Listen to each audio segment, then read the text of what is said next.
I had just returned to Chicago after 3 months on assignment, and I found my wife curled up on a cold park bench, snow covering her shoulders. Beside her was an old bag. Nothing more. I asked her what had happened. She didn't answer at first, only whispered that the door lock had been changed. When I called our son, his voice was cold. He said my wife was a freeloader, that she no longer had a place in that apartment. In that moment, I understood something painful. Some families don't fall apart because of poverty. They fall apart because of ingratitude. Before I go on, if you're listening to this story right now, please subscribe to the channel and leave a comment telling me where you're listening from. Your presence lets me know this story isn't being told in silence. And now, I'll tell you what happened right after that moment. I didn't ask another question when I saw Martha fall silent like that. 35 years of marriage was enough for me to know. When she stops speaking, it means she's endured far too much already. I draped my coat over her shoulders and guided her out of the park. The Chicago wind cut straight into our faces. The temperature had dropped so low that every breath felt heavy. I took her toward the building where our son was living, not to cause a scene, but to see with my own eyes what I still wasn't ready to believe. The elevator to the top floor moved smoothly, just like it always had. That penthouse, I had put down the deposit years ago, when Brandon had just gotten married. Back then I thought giving my son a good place to live was simply the right thing to do. I never put my name on it. I only co-signed. I didn't want control over their lives. I wanted them to stand on their own. But the door in front of me didn't open. The old access code no longer worked. I knocked. No answer. I called Brandon. It wasn't until the third call that he picked up. His voice showed no surprise when I told him I was standing outside. "It's not Mom's home anymore," Brandon said. "Dad, don't make this complicated." I asked him why. I didn't raise my voice.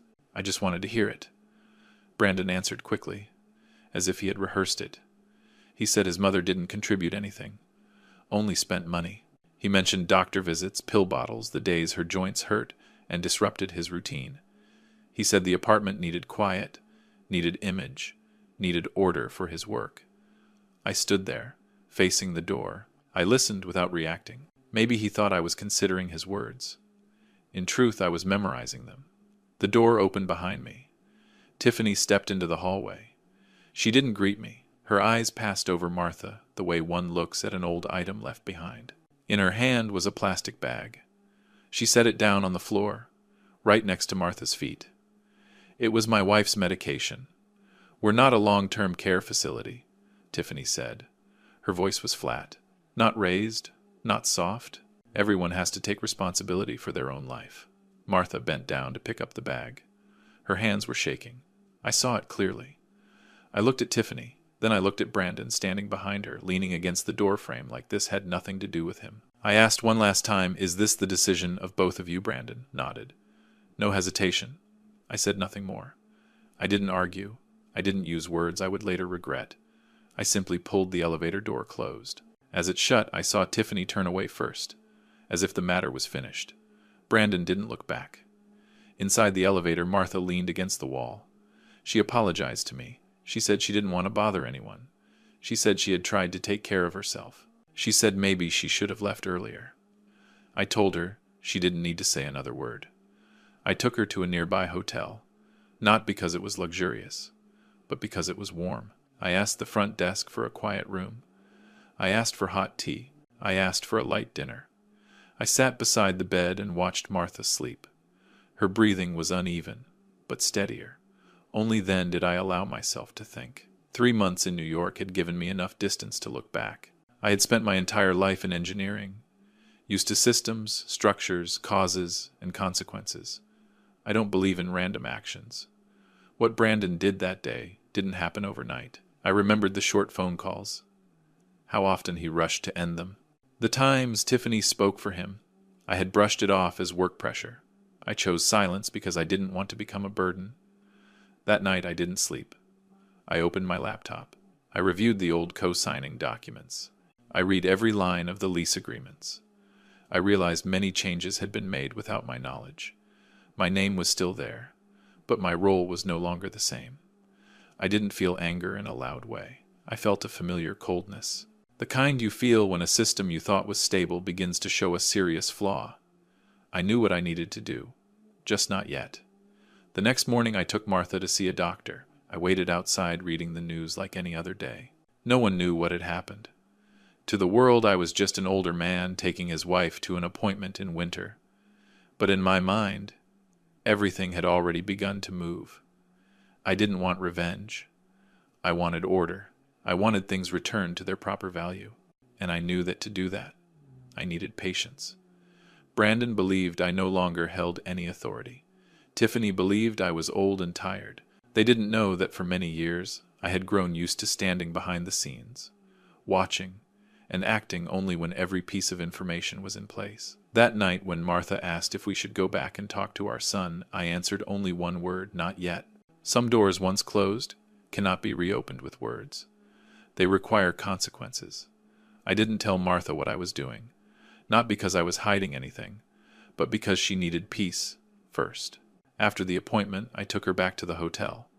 The doctor said her joint condition hadn't worsened. She just needed to stay warm and take her medication regularly. Martha nodded, trying to look fine. I knew she was blaming herself more than she was feeling the pain. When she lay down for an afternoon nap, I went downstairs. I sat in a quiet corner of the lobby and reopened files I hadn't touched in years. Not because I had forgotten them, but because I had chosen not to remember. All my life, I kept family and finances separate. But now those two had been pulled together in a way I never wanted. My investments weren't in one place. They were scattered, quiet, working the way I always had. Old patents from my engineering days, small licensing streams that came in year after year. I had never explained any of it to Brandon. He only knew I lived comfortably. He probably thought it was just my pension. I started with the building. I called an old contact, someone I had worked with on a consulting project many years ago. His voice was the same, calm, direct, no unnecessary questions. I told him I wanted the ownership structure of the building where my son was renting. No reasons, just the data. By that evening, I had my answer. The building wasn't owned by a single person. It was managed by a real estate corporation with shares divided among investment funds. Not complicated, but layered enough that most people wouldn't notice. I read every report carefully. That's when I saw my name, not as an owner, but as a credit guarantor for a special flexible lease agreement. I understood then. Brandon hadn't just rented an apartment. He had used my reputation to reduce his own risk. He signed terms that placed the real responsibility on me if anything went wrong. He never asked. He assumed I would never find out. I didn't feel angry. I felt a very clear gap between what I had believed and what was now in front of me. The next morning, I told Martha we would stay at the hotel a few more days. I said I needed to take care of some old matters. She didn't ask questions. She just nodded. In her eyes, I saw something familiar. The quiet acceptance of someone who has spent a lifetime giving way. Every morning I left the hotel. Every late afternoon I returned. I didn't go to see Brandon. I didn't call Tiffany. I didn't want them alert. I needed them to keep living as if everything had already been settled. I worked through an investment fund. Not in my own name. Everything was legal, clean, transparent. I didn't buy the apartment. I bought decision power. I bought a voice within the management corporation. Piece by piece, quietly. No one noticed. No one questioned why a new fund was interested in an aging building during a Chicago winter. At the same time, I reread the guarantor agreements. I saw the clauses Brandon had taken advantage of. I saw the gaps I had left behind, because I trusted him. I didn't blame myself. I simply took note. One evening, Martha asked if we should return to our old house in the suburbs. I said, not yet. I said I wanted her to rest a little longer. She looked at me for a long moment, then asked softly, "Does our son know?" I answered, "He doesn't need to, not yet." That wasn't a lie. It was a necessary delay. I began paying attention to small signals. The photos Brandon posted online, the parties, the proud captions. The apartment lights were still on, every night. Their lives continued, completely untouched by the fact that an elderly woman had been left sitting in a snow-covered park. That only strengthened my resolve. A system reveals its true nature only when it isn't being watched. I let them be free. When the final procedures were nearly complete, I received confirmation. The fund I represented had become the controlling shareholder in the building's management company. No residents knew, nothing changed immediately. Everything appeared exactly the same. I sat in the hotel room looking out at the snow-covered street. I thought about the years behind me. I thought about how I taught Brandon responsibility, about standing behind one's words. I wondered when he had forgotten. Martha brought me tea. She said I looked tired. I told her I was fine. I held her hand. It was still cold. I knew that once things began to move, there would be no turning back. But I also knew that if I did nothing, this story would repeat itself somewhere else with someone even more vulnerable. I wasn't trying to hurt anyone. I only wanted to place everyone back into their proper position, within a system they had taken for granted. That night I received the building's event schedule, a private party at the penthouse, hosted by Brandon and Tiffany. The guest list was full of people they wanted to impress. The time, the location, everything was clearly laid out. I closed the laptop. Everything was ready. I didn't tell Martha about the party. She had finally started sleeping more deeply at night, and I didn't want to pull her back into heavy thoughts. I only told her I had something to take care of that evening. She nodded, reminded me to bring a scarf because the wind would be strong. Those small reminders were exactly why I needed to see this through, quietly, all the way to the end. The Chicago evening was cold and clear. I arrived at the building earlier than the party, not to be seen, but to observe. The main lobby was brightly lit. Staff moved with steady rhythm. No one knew who I was. That suited me just fine. I stood in a shadowed corner, watching the elevators rise and fall, listening to laughter drifting down from above. In my coat pocket was a new access card. The name on it wasn't mine. The title was Neutral Owner's Representative. I didn't need anything more. On the top floor, the music played at just the right volume. Luxurious, but not loud. Brandon was in his element. I could see him from a distance. Tailored suit, glass in hand, smiling at the right moments. Tiffany stood beside him, her eyes sweeping the room like she was inspecting the guest list. They were living inside what they believed was success. I remained behind a glass partition, unnoticed. I checked my watch. Right on time. The notification went out all at once. No loud announcement. Just soft vibrations, heads tilting down toward screens. Brandon reacted first. His smile froze halfway. I saw his shoulders stiffen. He read the message, then read it again. Tiffany leaned in to ask. Brandon handed her the phone. I watched her lips press together. The room stayed noisy, but between them, a space had opened. The message was short, dry. A notice of adjusted lease terms due to changes in management structure and a reassessment of credit risk. The new figure was clear. No long explanations. No room for argument, from $5,000 to $50,000 per month. I didn't need to see Brandon's expression to know what was happening in his mind. He turned away, walked quickly toward the balcony, and made a call. I caught fragments of rushed questions. Then silence. The call ended faster than he expected. He made another call. This one lasted longer. I saw his hand begin to shake. Tiffany stood beside him, trying to stay composed in front of guests, but her eyes had lost control. A few people started to notice. No one asked directly, but curiosity spreads fast in rooms like that. Brandon returned, forcing a smile. He told the guests there was a minor issue. No one fully believed him, but they were polite. Tiffany pulled him aside, her voice low and urgent. I couldn't hear the words, but I saw Brandon shake his head again and again. That's when I stepped forward. I didn't stand in the center of the room.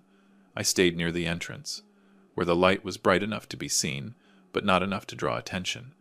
I waited until Brandon came closer. When he saw me, every movement in his body stopped. I need to speak with you, I said. My voice wasn't loud, but in that room, calm carried farther than music. Brandon pulled me aside. Tiffany followed, unable to hide her tension. He asked if I knew what was happening. He asked why that notice had been sent. He asked in the voice of someone losing control for the first time. I answered slowly. I said there had been changes in the management corporation. I said contracts were being reviewed. I said guarantor arrangements were no longer accepted the same way. Brandon looked at me, searching for an opening. He asked if I could help. He mentioned family. He mentioned everything I had done for him before. I didn't deny the past. I simply said the present was different. Tiffany stepped in. She talked about reputation, about the guests, about how this could be misunderstood. I listened, the way I had listened through countless technical meetings in my life. When she finished, I nodded. I understand, I said, but I'm not changing the number. Brandon asked who I was in all of this. He asked how I knew. I showed him the card. That was enough. I didn't need to say more. He understood. No one in the room knew exactly what was happening, but they felt the shift. A few guests began to excuse themselves. The music kept playing, but the rhythm was off. Tiffany tried to hold on to a few connections, but her confidence was gone. Brandon looked at me for a long time. This time he didn't speak. He just breathed heavily, like someone who had realized something could not be undone. "I didn't do this to embarrass you," I said. "I did it because certain lines were crossed." He started to say something, then stopped. Maybe for the first time in his life he didn't know how to argue back. I didn't stay long. I greeted the host politely. I took the elevator down, leaving behind a room where laughter was slowly fading. When the doors closed, I felt a strange sense of relief. Not victory, but the feeling that things were finally moving in the right direction. Outside, the snow was falling more lightly. I pulled my collar up and thought of Martha sleeping peacefully. I knew tonight wouldn't be the end of this story, but it was the moment the balance had tipped. And when a system loses its balance, what's been hidden never stays hidden for long. I didn't go back to the hotel right away that night. I walked a few laps around the neighborhood, letting the cold pull me back into a familiar state of clarity. I didn't want to carry the echo of that party back to Martha. Some things need to be said in order before they're spoken, even if only in silence. The next morning, Brandon called me. His voice was different. No urgency, no edge, just a fatigue he couldn't hide. He said he wanted to meet. Not at home, not at the office. He suggested a quiet cafe by the river. I arrived on time.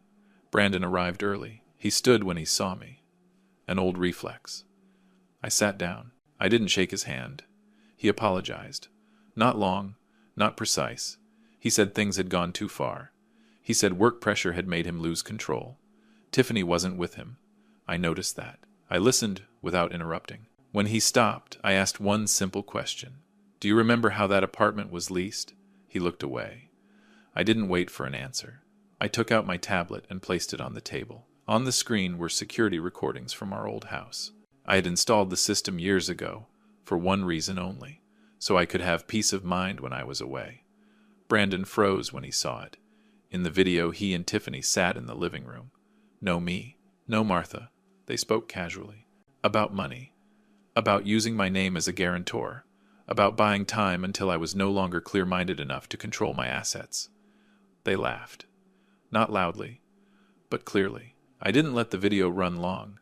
I stopped it when Brandon turned away. I told him I wasn't showing this to shame him. I told him I needed him to understand why I couldn't pretend nothing had happened. Some decisions can't be undone with an apology.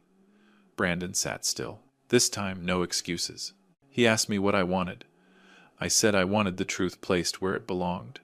I wanted every guarantee carrying my name withdrawn.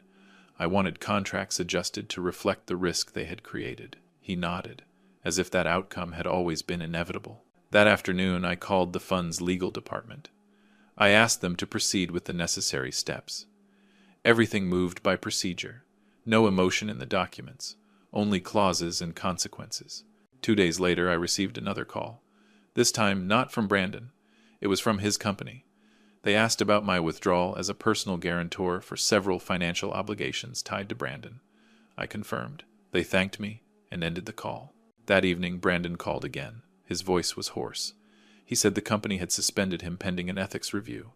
He said everything was collapsing quickly. He asked if I could intervene. I didn't answer right away. I asked him another question. "Do you remember how long your mother stood in that park?" On the other end of the line, there was no reply, just a long silence. I let the silence do its work. I didn't say who I had contacted. I didn't say where things were headed. I only said that when someone uses trust as a tool, they have to accept what happens when that tool is no longer there. Tiffany called me afterward. She didn't apologize. She talked about misunderstandings, about pressure, about how everyone makes mistakes. I listened to everything. I didn't argue. "I'm not punishing anyone," I said. "I'm simply no longer shielding you." The day Brandon moved out of the apartment was quiet. No arguments. No neighbors watching. I wasn't there. I didn't need to be. I received a report from building management that the unit had been returned according to policy. That evening, I came back to the hotel earlier than usual. Martha was sitting there, reading. She asked if everything was finished. I said no. But it was clearer now. She didn't ask anything else. She only said she hoped Brandon would be all right. I looked at her, thinking of everything she had endured without ever telling me. I didn't say things would get better. I just held her hand. I know some fractures can never be fully repaired, but once they're exposed, at least no one keeps walking on a floor that only pretends to be solid. And for me, that was necessary before this story could reach its end. Winter in Chicago lasted longer than I remembered. But once everything with the building was finished, I knew it was time to leave. Not to run away, but to close a chapter. Martha and I didn't return to the old apartment. We didn't look for another place in the city either. We packed slowly, leaving behind what we no longer needed. Each item set down felt like a weight lifted. Brandon didn't call me for weeks. I heard that he and Tiffany moved into a small apartment in the suburbs. No amenities, no bright lights, no one checking in. Brandon found temporary work. So did Tiffany. I didn't follow their lives closely. When information was necessary, it found its way to me. I completed the sale of my remaining stake in the building. The final amount was higher than I expected, but I felt no excitement. Money was only the outcome. What mattered was that things had been placed back where they belonged. I kept no control. I wanted to leave with light hands. Martha said she wanted someplace warmer. I agreed. We chose Napa Valley. Not for the wine, but for the quiet. A small vineyard, not large. Enough space to walk each morning. Enough room for Martha to sit on the porch when her joints ached. I didn't need anything more. The first days in Napa moved slowly. I woke early, made coffee, watched the fog lift from the rows of vines. Martha smiled more. She began sleeping through the night without medication. I noticed. I didn't say anything. Some changes only need to be seen. One afternoon I received a letter from Brandon. Not an email, a handwritten letter. Thin paper, uneven writing. He apologized, without blaming anyone. He wrote that for the first time, paying rent with his own work had made him understand the anxiety his mother once carried in silence. He didn't ask for money. He only asked to be allowed to say it. I read the letter twice. Then I folded it. I didn't respond right away. Not because I hesitated, but because I wanted to do what was right, not what was easy. A few days later, I sent Brandon an envelope.